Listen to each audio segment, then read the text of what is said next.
Olá novamente, cursistas. É um prazer estar de novo com vocês. Eu sou o professor Dr. Leonardo Finelli, professor da disciplina Psicologia do Desenvolvimento e Aprendizagem, do curso de Licenciatura em Ciências Biológicas do Instituto Federal do Norte de Minas Gerais.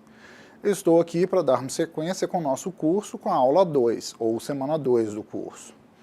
Nessa, nós teremos as discussões iniciais do nosso caderno didático, que trazem dois pontos importantes para a gente desenvolver o nosso conhecimento.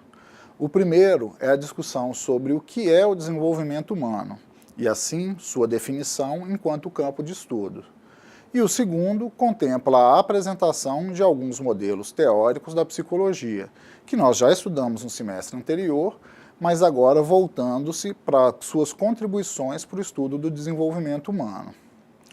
O conteúdo é vasto, mas temos em nosso caderno uma síntese que nos auxiliará nessa aproximação inicial. Para os mais interessados em desenvolvimento humano, eu indico o livro Desenvolvimento Humano, de Diane Papalia, Sally Olds e Ruth Feldman. Apesar de ser um livro norte-americano, ele é um pouco mais antigo, as suas edições mais recentes trazem uma excelente tradução e é possível de ser encontrado em PDF na internet.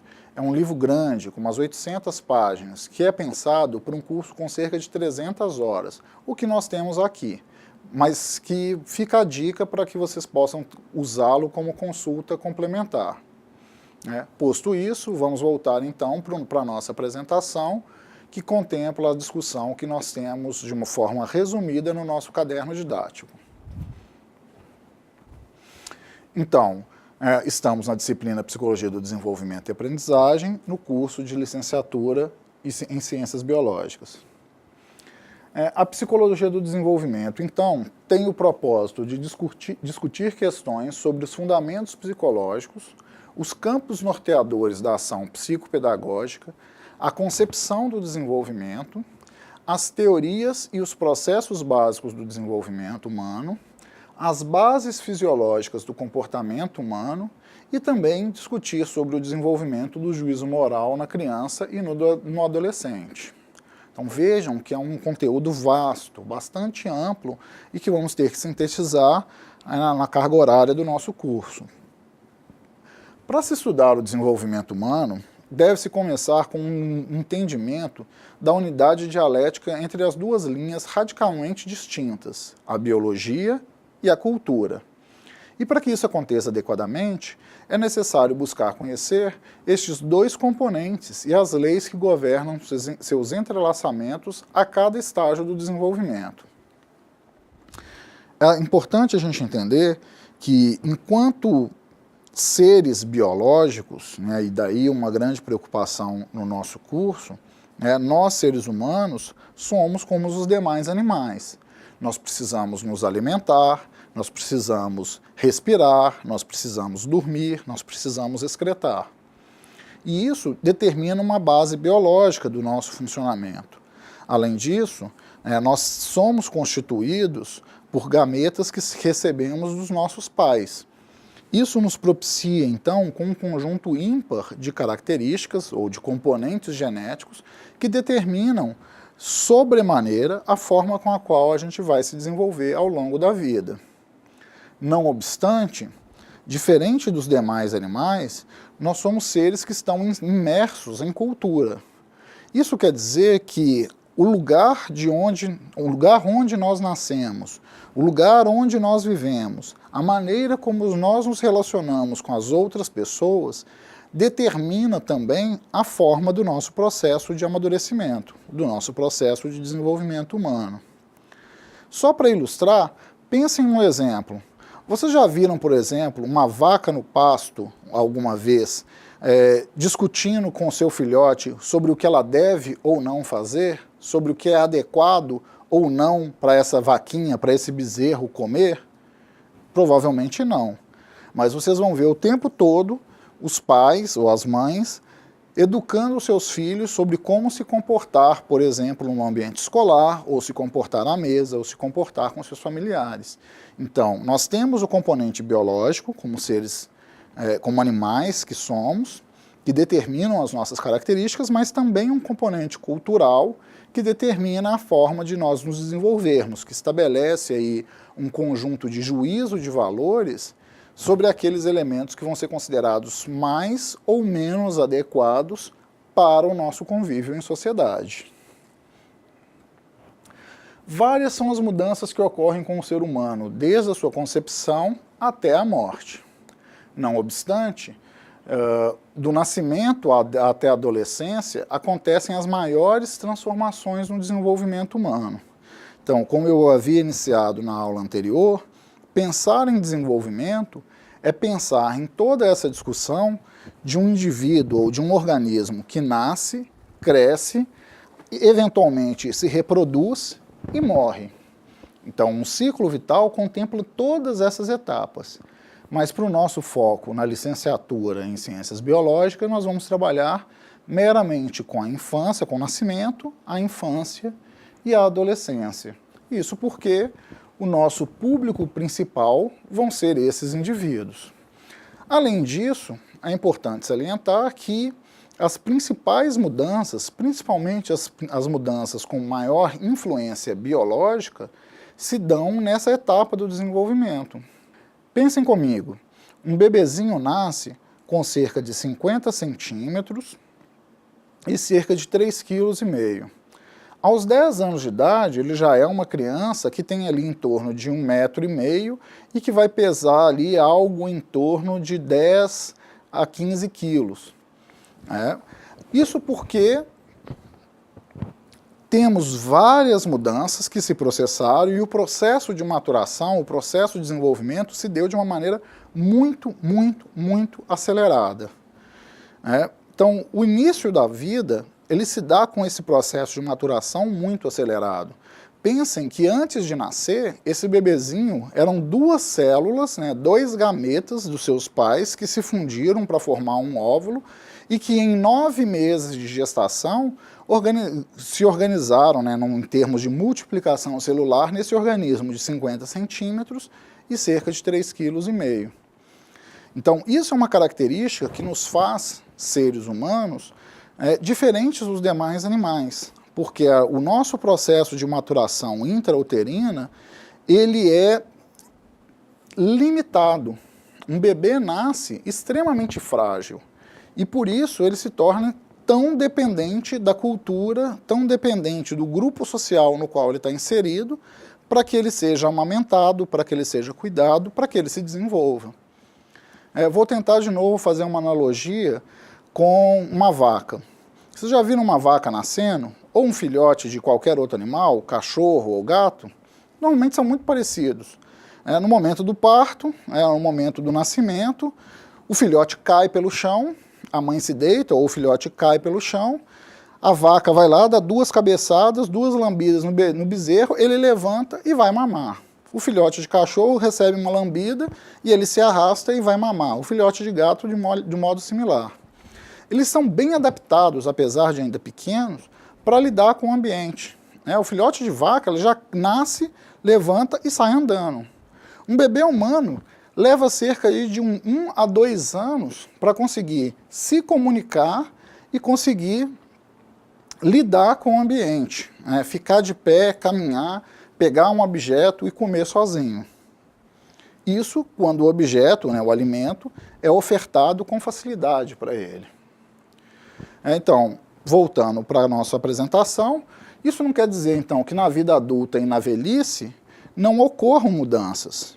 Elas só são mais visíveis na infância e durante a adolescência, que é quando se processa a maturação biológica do organismo, aquele organismo se torna capaz de se reproduzir, e aí no final da adolescência a gente está falando de um organismo maduro que vai se manter um pouco mais estável do ponto de vista fisiológico, do ponto de vista da maturação, do que ele esteve anteriormente enquanto ele estava ainda em processo de maturação. Ainda assim, um adulto tem mudanças do ponto de vista biológico, mas as mudanças sociais são muito mais marcantes. A maneira como o indivíduo lida com o ambiente, se ele se casa ou não, se ele tem emprego ou não, em que ele trabalha ou não, determina muito mais as mudanças do organismo, ou a sua estabilidade, o que é diferente da infância, cuja marca biológica é muito significativa para o processo maturacional. Então, voltando aqui, o nosso objetivo vai ser demarcar um momento evolutivo da infância até a adolescência, pensando na formação do docente para o ensino médio, e fundamental e médio. Então, estudar o desenvolvimento humano é compreender como se dão as mudanças físicas, cognitivas, afetivo-emocionais, de personalidade, sociais nas várias idades. Cada uma das etapas do desenvolvimento, a gente verá que apresentam as suas características peculiares.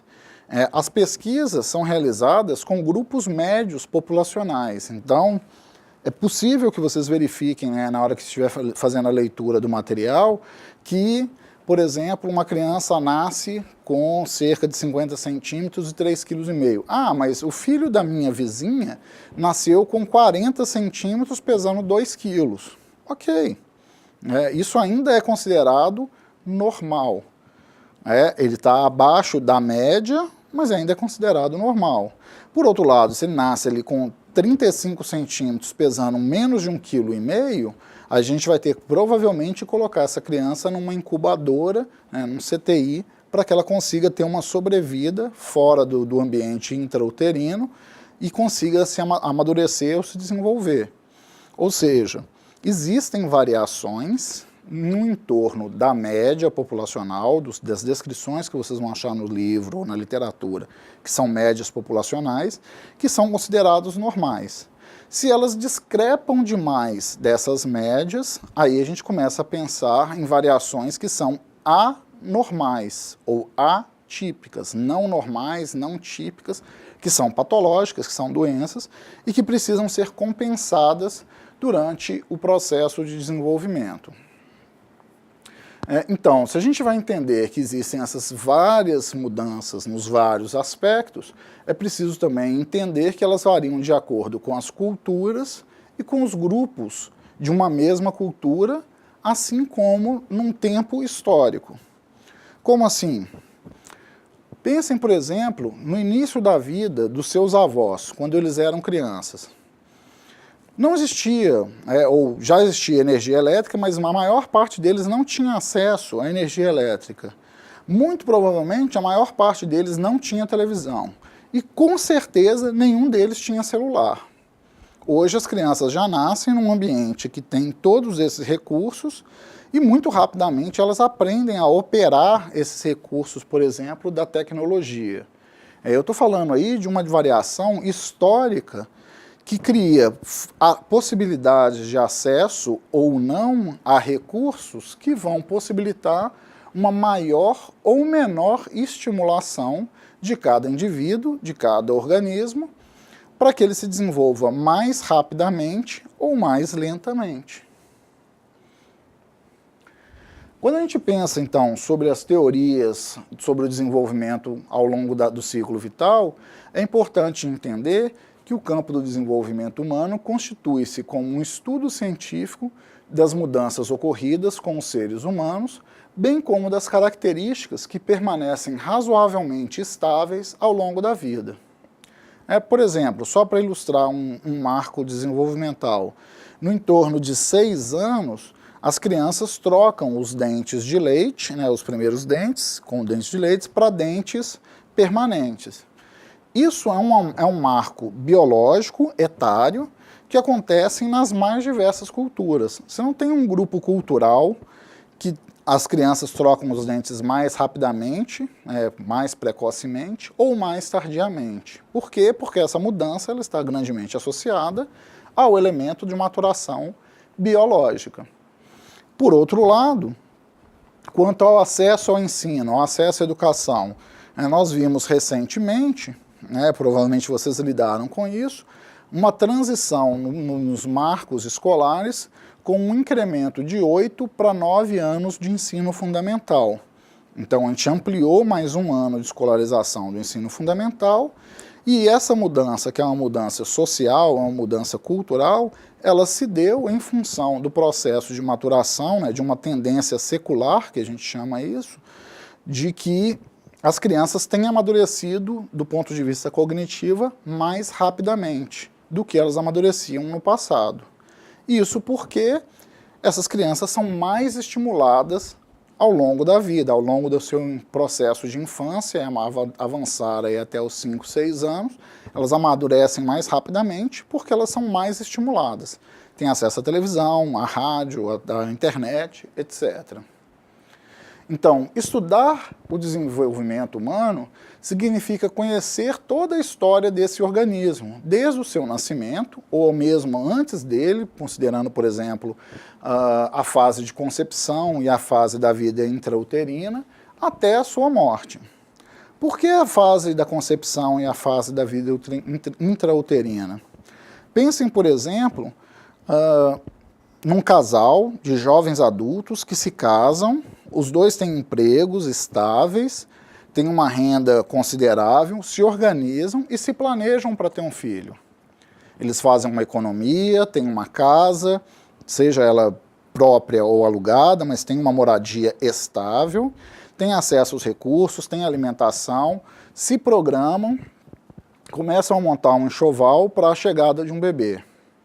É uma série de condições favoráveis para que a fase de gestação da mulher se dê de forma tranquila e que o seu feto, né, amadureça, se desenvolva de maneira adequada.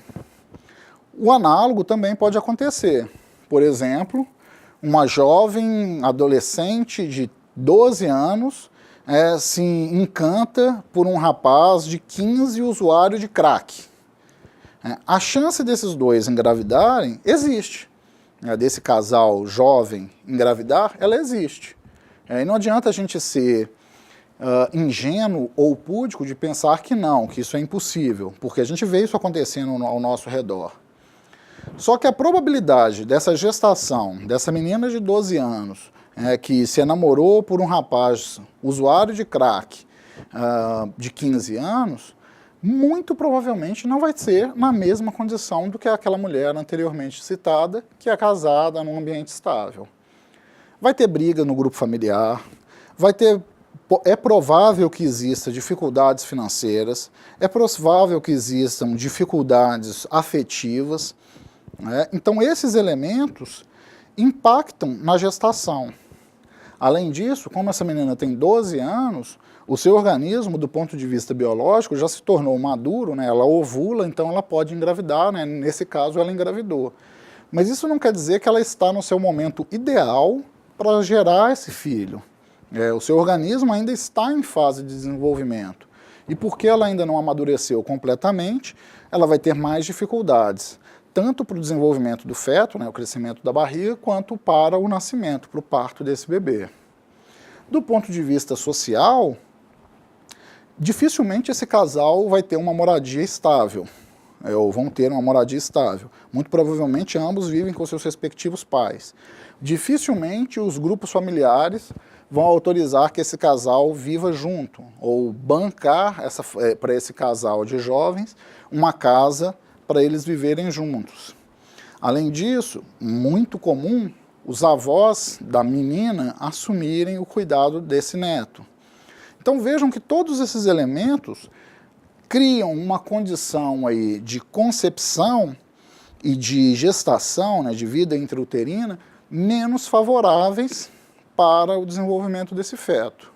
E ainda para complementar, né, por que eu falei lá que o rapaz de 15 é usuário de crack?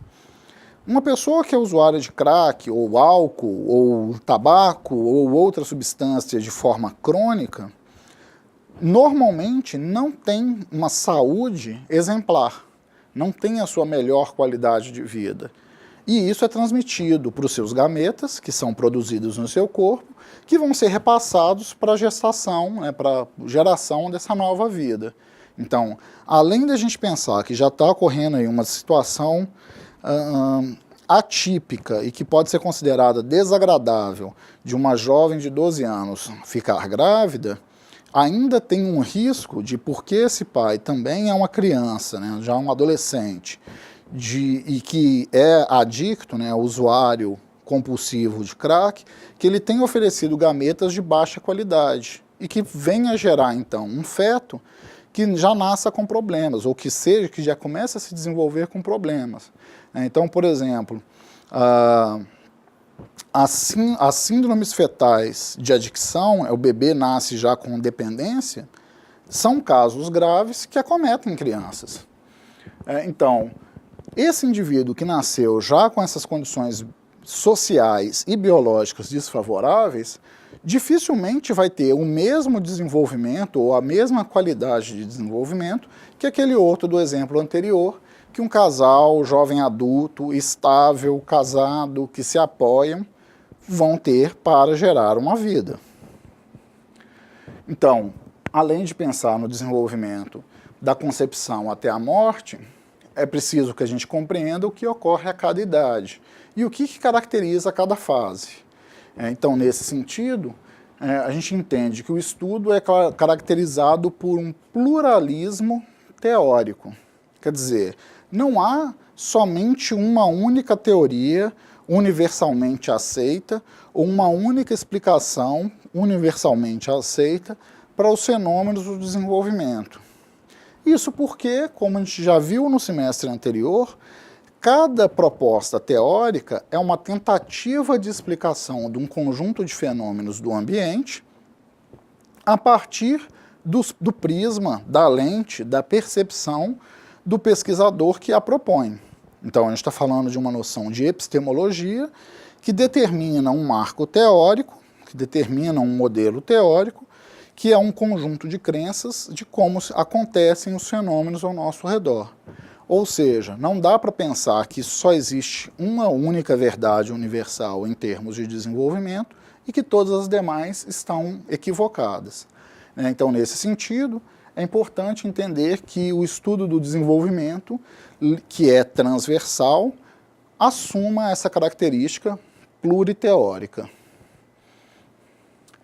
Bom, um dos primeiros conceitos a se reconhecer aqui, então, é a noção de norma. O que é normal ou o que é normativo? O normal ou adequado, o normativo, a norma é aquilo que é muito frequente dentro de um grupo, que é considerado como caso típico ou como a média de dos casos de um grupo populacional. Então, a norma ela é definida a partir do funcionamento de grandes grupos de indivíduos, onde o comportamento em questão, ou a característica em questão, que é apresentada pela maior parte dos indivíduos, é chamada de normal. Não obstante, é importante reconhecer que a norma modifica-se com o contexto sócio-histórico cultural. Isso é, o que é considerado normal, adequado ou esperado hoje, pode não ter sido no passado ou não continuar a ser no futuro. Por exemplo, pensem em estatura média da população. Ou pensem, por exemplo, em expectativa de vida da população. Atualmente, no Brasil, nós lidamos com uma expectativa de vida média de 72 anos para os homens e 75 anos para as mulheres. Essa expectativa de vida ela vem crescendo. Na década de 60, ela mal chegava aos 60 anos. E por que isso modificou-se? Porque modificaram-se aspectos de saneamento básico, aspectos de educação, quanto as pessoas adoecerem ou não, modificou-se acesso aos alimentos, então nós temos pessoas mais saudáveis, cultura de educação, que é um processo educacional também, um processo de aprendizagem, as pessoas hoje se preocupam mais em manter a boa forma, a qualidade de vida.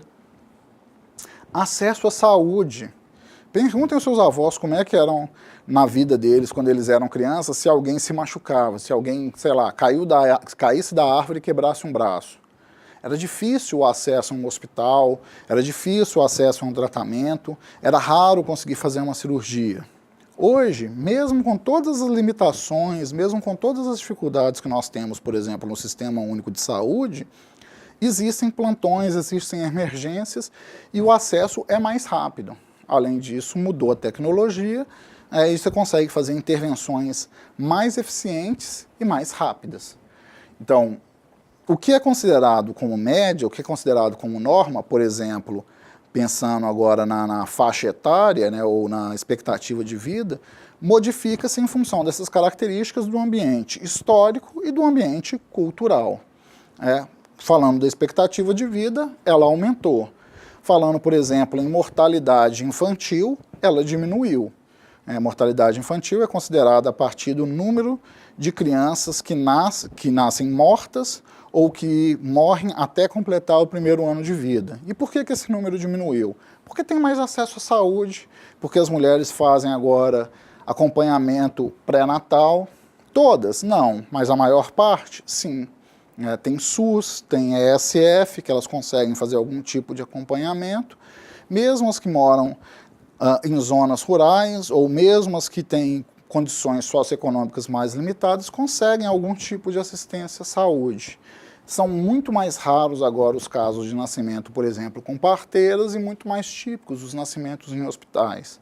Uma criança que nasce no hospital, de cara ela já é medida, pesada, analisada, e já são feitos um conjunto de exames sobre a qualidade de vida dessa criança, sobre a qualidade desse nascimento, o que possibilita uma maior sobrevida. Então, pensar no desenvolvimento humano em termos de uma definição teórica, eu vou trabalhar aqui com a que está no nosso caderno didático, que é do Palácios.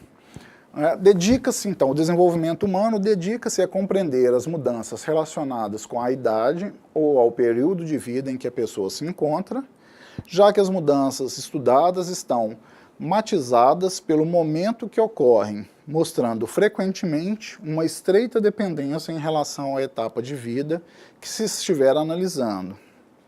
Ou seja, as características dos indivíduos estão fortemente relacionadas ao seu desenvolvimento biológico, ao período da vida, ao tempo de nascimento daquele organismo, que pode ser medido em termos de médias populacionais. Nesse sentido, para compreender o ser humano como um todo indivisível, o que seria muito complexo, foca-se o estudo didaticamente em etapas do desenvolvimento e em aspectos do desenvolvimento. Passemos a eles. As etapas, segundo os autores que trabalharemos, são o período pré-natal, a primeira infância, de 0 a 2 anos, os anos da educação infantil, de 2 a 6 anos, os anos do ensino fundamental, de 6 a 12 anos, a adolescência, de 12 a 20 anos, a maturidade ou vida adulta, aproximadamente dos 20 até os 65 anos ou a 70 anos, e a velhice, que vai ser a partir aproximadamente dos 65 ou 70 anos. Aí vai variar de acordo com os autores.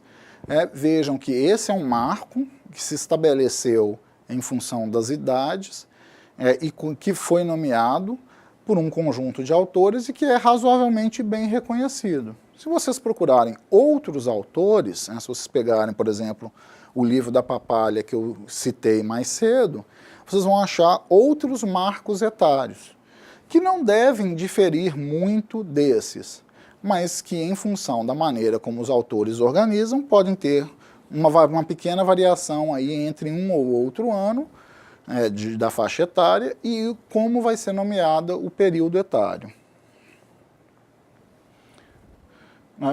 Pensando, então, que o ser humano é um todo indivisível, o desenvolvimento humano deve ser entendido como uma globalidade. Para efeito de estudo, então, a gente costuma abordá-lo a partir de 4 aspectos básicos. Então, pensando nos aspectos, nós temos o aspecto físico-motor, que refere-se ao crescimento orgânico, à maturação neurofisiológica, à capacidade de manipulação de objetos e de exercício do próprio corpo. O aspecto intelectual ou cognitivo, que lida com a capacidade de pensamento e de raciocínio do indivíduo. O aspecto afetivo-emocional, que é o modo particular de um indivíduo interpretar as suas experiências. E o aspecto social, que é a maneira como o indivíduo reage diante de situações que envolvem outras pessoas. Toda e qualquer mudança influencia a etapa seguinte, sejam mudanças que influenciam para melhorar a etapa seguinte, para que um desenvolvimento ocorra de maneira mais adequada, mais rápida, o que é um juízo de valor, como eu já nomeei, é mais adequado, mais rápido, dentro de uma norma cultural, dentro do que a cultura, do que um grupo cultural considera como adequado. Ou, para pior, também dentro dessa lógica do que o grupo considera como adequado.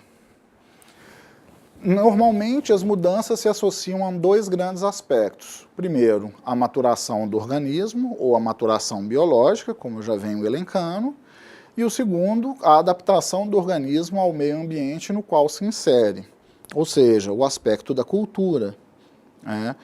Então, enquanto seres biológicos, nós amadurecemos ou nos desenvolvemos do ponto de vista biológico, e esse desenvolvimento se dá dentro de uma dada cultura, dentro de um dado grupo cultural, dentro de um dado momento histórico, em que essas mudanças vão ser consideradas mais ou menos adequadas, mais ou menos aceitas.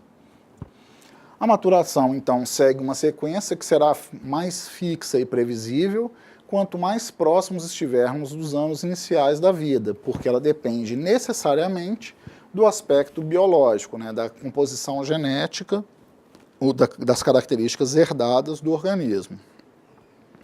Então, essas que são herdadas são previstas com maior exatidão até a puberdade, onde o organismo se torna maduro, ele se torna apto a gerar uma nova vida, então ele se torna maduro do ponto de vista sexual ou biológico, quando já ocorreu a fundamental maturação biológica.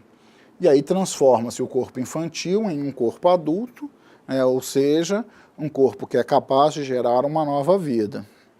A partir daí, ainda existem mudanças biológicas, elas vão continuar acontecendo, mas elas são menos marcantes do que se comparadas, por exemplo, às mudanças sociais, a forma como o indivíduo interage com seus pares, a forma como o indivíduo reage ao ambiente, as escolhas que esse organismo faz, como ele se alimenta, como ele se exercita, como ele dorme, como ele acessa a mais ou menos estímulos no ambiente.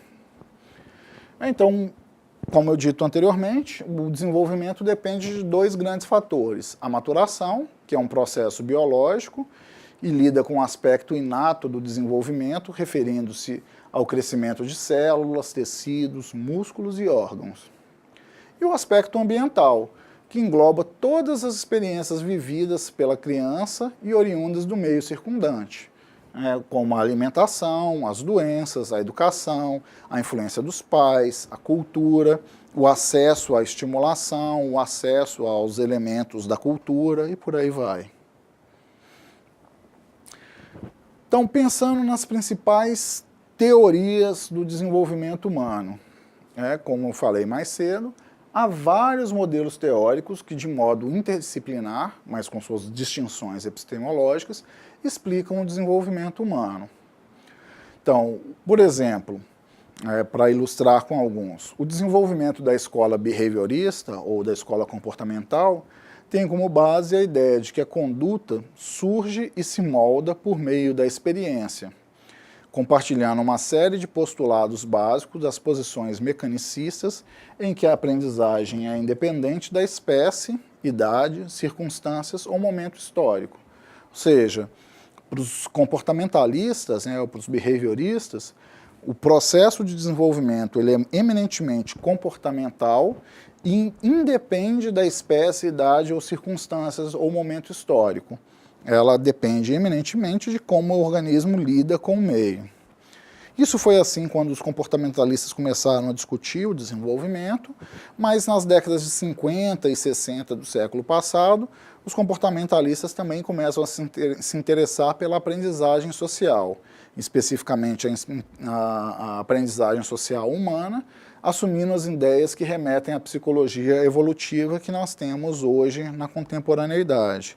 Ou seja, além de pensar no comportamento, eles começam a pensar no comportamento como um processo de evolução, né, um aprendizado que se dá por tentativa e erro, em função das relações que são estabelecidas num ambiente social.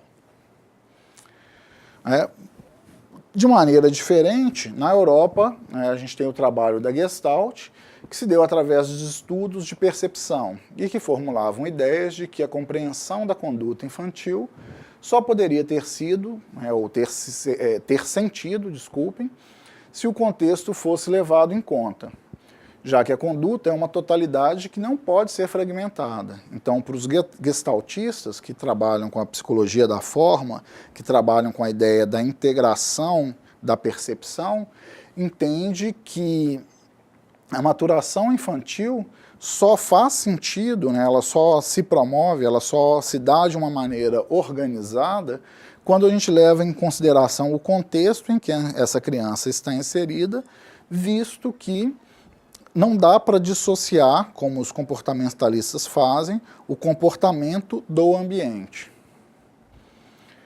Já no modelo organicista, há um plano de desenvolvimento inato, né? Eles assumem que a base biológica ela é muito mais forte. Então, o desenvolvimento ele já vem numa programação genética, né? Numa programação que é herdada biologicamente e que atinge a maturidade através de estágios evolutivos. Então, quando a gente pensa nesse grupo que a gente vai chamar de organicistas, são os autores que trabalham com propostas de estágios de evolução. Nesse grupo, que trabalham com estágios ou fases do desenvolvimento, a gente vai ter o trabalho, por exemplo, de Freud, que elabora que a maioria dos pensamentos e desejos reprimidos derivam de conflitos de ordem sexual nos primeiros anos de vida.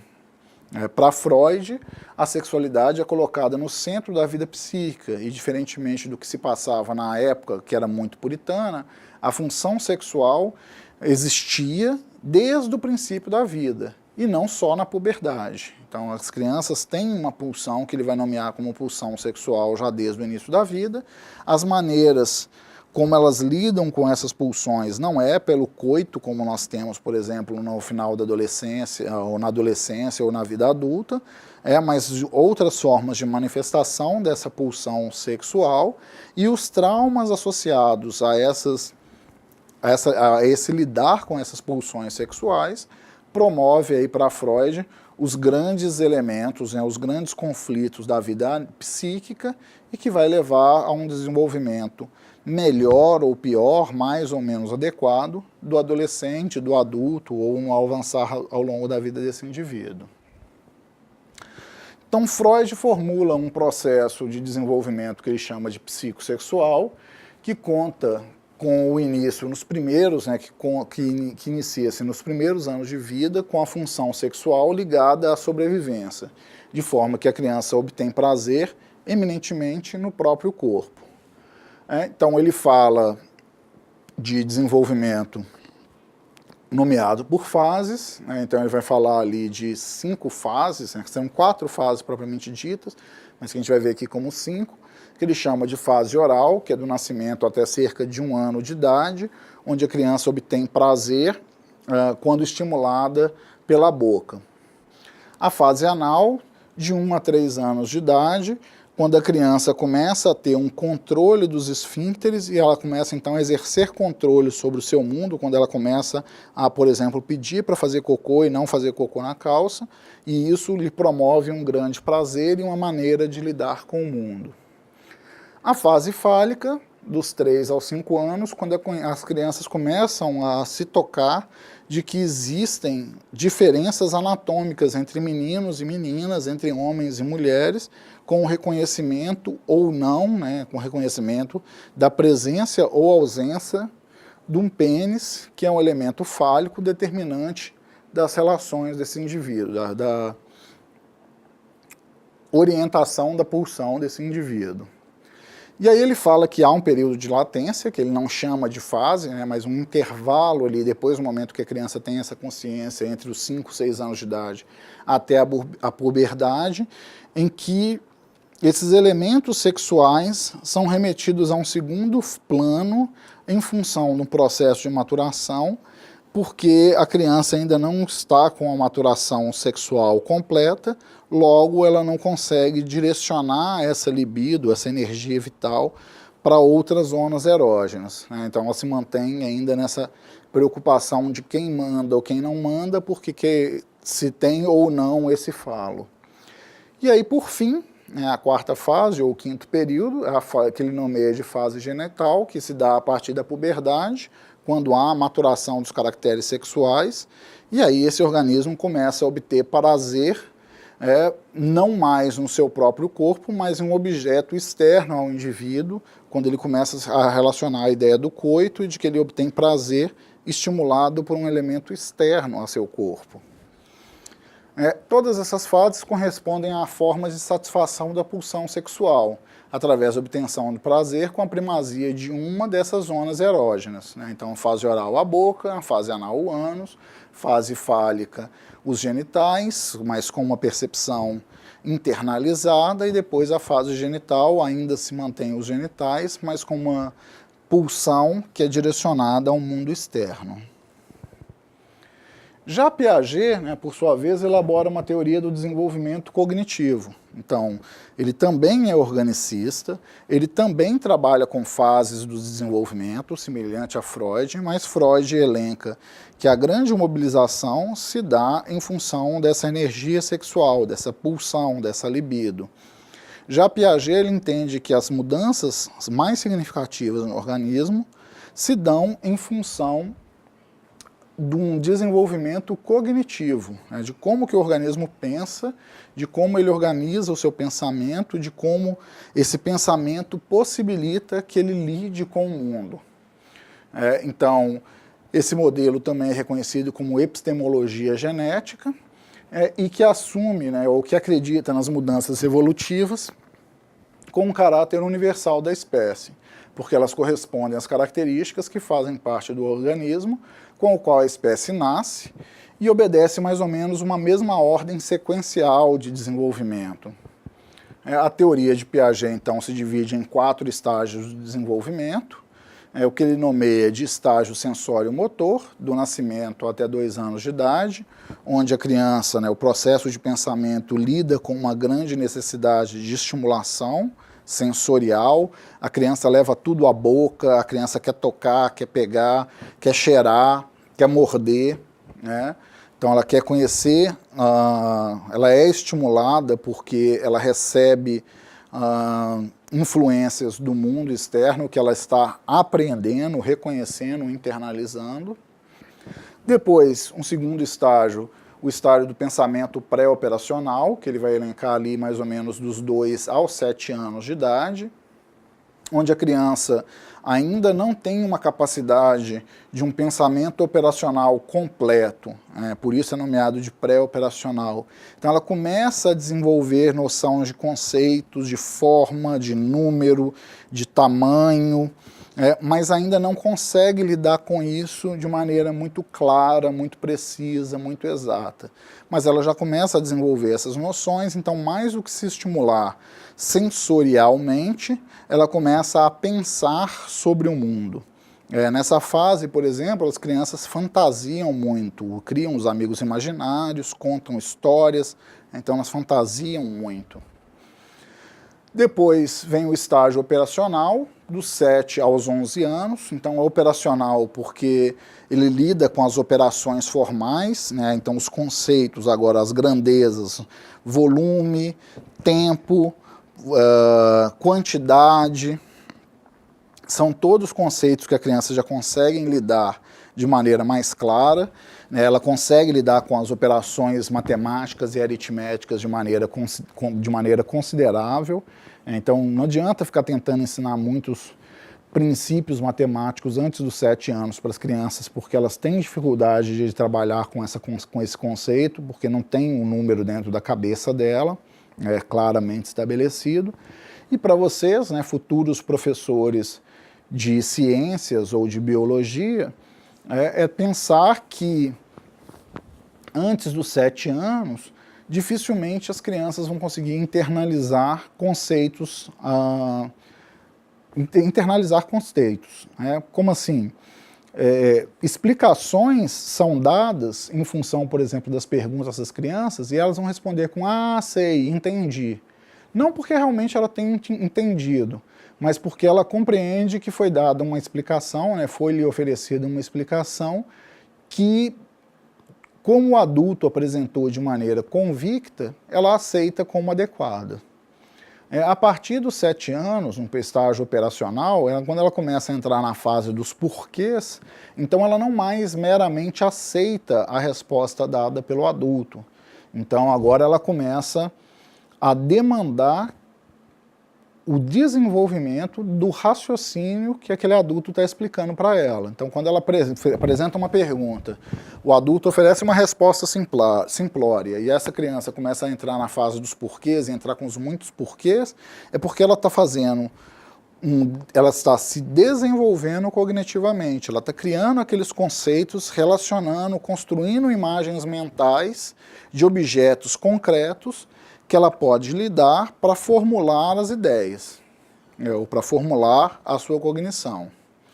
E por fim, o estágio das operações formais, dos 11 anos até o final da adolescência, quando a criança agora começa a desenvolver não só as noções concretas, né, então o estágio 3 pode ser o estágio operacional ou o estágio das operações concretas, e agora, nos estágios das operações formais, a partir dos 11 anos, né, início da adolescência até o final da adolescência, a criança começa a pensar em termos abstratos.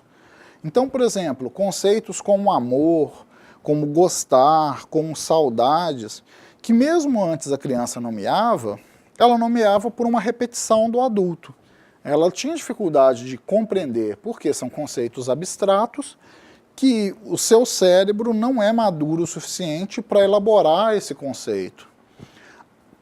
Agora, a partir dos 11 anos, a gente começa a ver as crianças estabelecendo laços afetivos muito próximos, né, de reconhecimento de pares, por afinidades. Eu gosto do meu coleguinha não porque eu tenho que gostar e porque ele é meu coleguinha, mas porque ele compartilha uma maneira de pensar no mundo semelhante à minha. Eu me interesso pela minha colega, ou a menina se interessa pelo colega, e estabelece noções de amor, porque ela começa a compreender uma dimensão de um conceito abstrato, do que é amor, do que é saudade, do que é gostar. Então, nas operações formais, os indivíduos desenvolvem mais a capacidade de raciocínio, conseguindo lidar aí com uma noção de raciocínio abstrato. Por sua vez, Erik Erikson, que também é um organicista, que também trabalha com fases do desenvolvimento, formula uma teoria psicossocial do desenvolvimento. Então vejam, Freud é organicista, fases, e a fase dele é organizada em função da organização sexual, ou da maturação sexual, ou pulsão e libido. Piaget, organicista, fases, organizado em função do desenvolvimento cognitivo, capacidade de pensar. Erikson, ele entende então que as fases são organizadas primordialmente em função do desenvolvimento psicossocial, da capacidade de pensar e se relacionar com o mundo pelos indivíduos. Então, para Erikson, o desenvolvimento é composto por 8 estágios que vão desde o nascimento até a velhice. Vejam que Freud e Piaget falaram do nascimento até a adolescência. Erikson estabelece um conjunto de desenvolvimento com etapas mais amplo, mas que também contempla um desenvolvimento até o fim da vida. Então, o seu primeiro estágio, em cada um dos seus ciclos, dos seus estágios do ciclo vital, ele formula em função de um conflito. Então, para cada estágio, ele fala de um conflito que o organismo precisa lidar, atravessar. O primeiro estágio seria da confiança versus a desconfiança, por exemplo, pensando nas crianças estabelecendo um laço de apego com os pais, com os cuidadores, de que eles existem ou não, que é a noção de permanência de objeto de Piaget. O estágio 2, que é o da autonomia versus da vergonha e dúvida, que a criança vai enfrentar o mundo, é aquele momento que a criança começa a ir para a escolinha e começa a chorar porque os pais saem de perto. O estágio 3, da iniciativa versus a culpa, então a gente já está falando de uma criança um pouco maior, um pouco mais madura, que opera no mundo, que lida, que desenvolve raciocínios e que vai atrás de executá-los ou não, e se sentem culpadas ou não em função dos resultados do seu comportamento. O estágio 4, que é o da produtividade versus inferioridade, a gente já está falando aí de jovens adultos, né, adolescência, jovens adultos, do indivíduo se sentir capaz ou não de produzir, de gerar riqueza, de gerar renda e de operar de maneira autônoma e independente no mundo. O estágio 5, da identidade do ego versus a confusão dos papéis, mais ou menos ainda na mesma faixa etária, quando o indivíduo estabelece o conceito de identidade, que ele se reconhece, por exemplo, ali pensando na adolescência, como um ser diferente dos seus pais, que é dependente economicamente dos pais, que deve concordar com as regras estabelecidas por eles, mas não necessariamente tem que pensar igual a eles, a sua identidade do ego, ou confusão de papéis em função dessa dificuldade de se reconhecer como um tal. O estágio 6, da intimidade versus isolamento, início da vida adulta, quando as pessoas começam a estabelecer aí uma relação conjugal, namora, casa, tem filhos ou não. Estágio 7, geratividade versus estagnação, que já avança aí para meia idade, né, indivíduos em torno de 40, 50 anos, onde eles começam a refletir sobre o que eles produziram, o que eles foram capazes de fazer no mundo, de deixar sua marca ou não. E o estágio 8, já na velhice, com a integridade do ego versus o desespero, quando os indivíduos começam a lidar com a morte, né, com aquela reflexão do que eles produziram, do que eles fizeram, se eles deixaram algo de bom ou não. Já Henri Vallon, ou Whelan, mas é mais comum vocês verem as pessoas nomeando como Vallon, estudou a evolução dos indivíduos em seu aspecto emocional, intelectual e social, no quais as ações dos outros com a criança têm um papel fundamental. Então, para Vallon, há um aspecto do desenvolvimento que depende da relação que a criança estabelece com os adultos. Ele ele desenvolve a teoria psicogenética e interacionista do desenvolvimento, que assume um estudo integrado do desenvolvimento com os vários aspectos, afetivo, cognitivo e motor.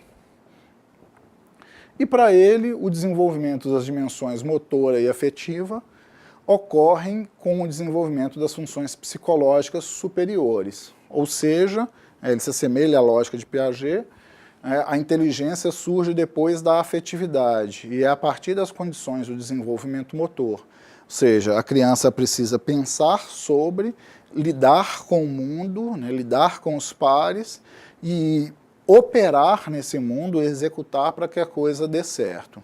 Por outro lado, diferentemente de Piaget e outros teóricos, Vallon acredita que o desenvolvimento não se dá de maneira linear e contínua, mas por integração de novas funções e aquisições às aquisições anteriores. Então, para Vallon, o processo não é linear, como é para Piaget, como é para qualquer um dos organicistas anteriores, para Piaget, para Freud, para Erikson, que o próprio processo de maturação biológica já leva a novas etapas. Para Vallon, o desenvolvimento ele se dá em função da maturação biológica, mas da interação desse organismo que amadureceu com o ambiente para desenvolver suas funções afetivas, cognitivas e motoras.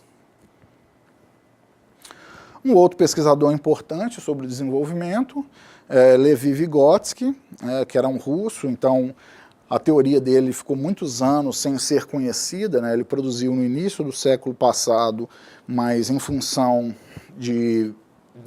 das normas da União das Repúblicas Socialistas Soviéticas, muito do seu trabalho ficou guardado por muito tempo. Isso só vem a ser conhecido mais próximo do fim do regime socialista, e com a queda do muro, aí sim ele vem a ser conhecido de maneira mais consistente. Os seus trabalhos vêm a ser conhecidos de maneira mais consistente. Então, ele enfatiza o processo sócio-histórico e o papel da linguagem no desenvolvimento do indivíduo. Então, para Vygotsky, necessariamente, semelhante a Piaget, depende de uma maturação biológica e cognitiva, mas diferentemente de Piaget, o processo não tem uma base biológica, mas sim uma base social. A interação, a maturação, o desenvolvimento se dá em função da forma como essas crianças ou adolescentes interagem socialmente com seus pares em um dado contexto histórico. Sua teoria central é de que o homem é um ser, ou o ser humano, é um ser formado dentro de um ambiente cultural historicamente definido. O sujeito é um ser interativo, que adquire conhecimentos nas relações intra- e interpessoais, de troca entre os pares e do indivíduo consigo mesmo, das trocas com o meio, a partir de um processo denominado mediação. Então, o papel da educação que vocês vão exercer, de serem professores de crianças e adolescentes, é um papel eminentemente de mediador. É isso que eu estou fazendo aqui com vocês, é uma mediação. Todos vocês são aptos a adquirir esse conhecimento. Vocês podem fazê-lo vendo essa aula, vocês podem fazê-lo lendo o caderno didático, lendo livros, perguntando para as pessoas, indo a palestras, etc. Fato é, vocês estão predispostos, vocês estão num momento biológico que é passível de vocês assumirem, de entenderem esse conhecimento, entenderem essas informações, mas isso só se dá porque vocês recebem uma estimulação, recebem o devido estímulo, que foi mediado por um interlocutor. Nesse caso, a videoaula. Numa sala de aula presencial, a relação direta com o professor. Um estudo autônomo com a leitura do livro. Então, a abordagem socio-interacionista de Vygotsky buscava elaborar hipóteses de que como as características humanas se formam ao longo da história do indivíduo e caracterizar os aspectos tipicamente humanos do comportamento. Vygotsky acreditava que o desenvolvimento, principalmente o desenvolvimento psicológico ou mental, é promovido pelas convivência social e não apenas pelas maturações orgânicas, necessariamente depende das interações de conceitos promovidos pela aprendizagem social, principalmente escolar. Então, o principal campo de aprendizado se dá no momento de maturação biológica da infância e adolescência, que é o momento propício para a aprendizagem, que é o momento em que as crianças realmente vão para a escola. Não é à toa que existe essa obrigação de ir para a escola. É um momento mais adequado para o aprendizado desses indivíduos. A criança não se desenvolverá sozinha, apenas pelo crescimento. Ela dependerá das experiências que tiver com outros adultos para se desenvolver através da linguagem e de outros instrumentos culturais. Hoje isso começa a modificar, as relações, a demanda das relações também existe, mas se antes a criança interagia com os pais, com o grupo familiar e social próximo, vizinhança, com os pares na escola e com os professores, hoje ela se torna uma criança que é cidadã do mundo. Então ela interage com esses mesmos grupos, mas agora ela também interage com a televisão, com o rádio, com o WhatsApp, com o grupo do Facebook, com os videozinhos no YouTube, com os blogs, com os fotologs, com os vlogs, que elas acessam e vão vendo videozinhos. Ou seja, elas são muito mais estimuladas hoje do que eram no passado, e isso promove uma maturação, um desenvolvimento mais rápido. Não necessariamente de acordo com o esperado em termos de conhecimentos científicos. Aprendem muita coisa senso comum em termos de videozinhos na internet, que elas internalizam, e nem sempre isso são informações corretas ou adequadas, ou as desejadas pelos pais. Os pais operam, por exemplo, em termos do PPC, em termos de uma matriz curricular, em termos dos conteúdos que são discutidos em sala de aula. Os pais não operam em termos de um videozinho que um blogger colocou na internet e o acesso é irrestrito. Então, pensando nesse desenvolvimento, nessa forma de desenvolvimento que depende da interação, A linguagem ela tem uma importância crucial porque, além da função de comunicação, ela promove a interação humana e organiza o pensamento e o desenvolve. Então só é possível falar de desenvolvimento cognitivo porque existe linguagem, porque a gente pensa, porque existem palavras para organizar esse pensamento. Por fim, já caminhando para o final dessa aula, a gente vai ter o modelo ecológico do desenvolvimento humano proposto por Bronfenbrenner.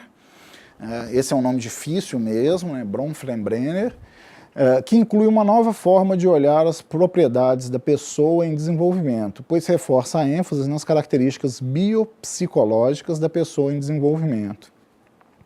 Então, Bronfenbrenner lida com uma necessidade também, semelhante à de Vygotsky, de interação social.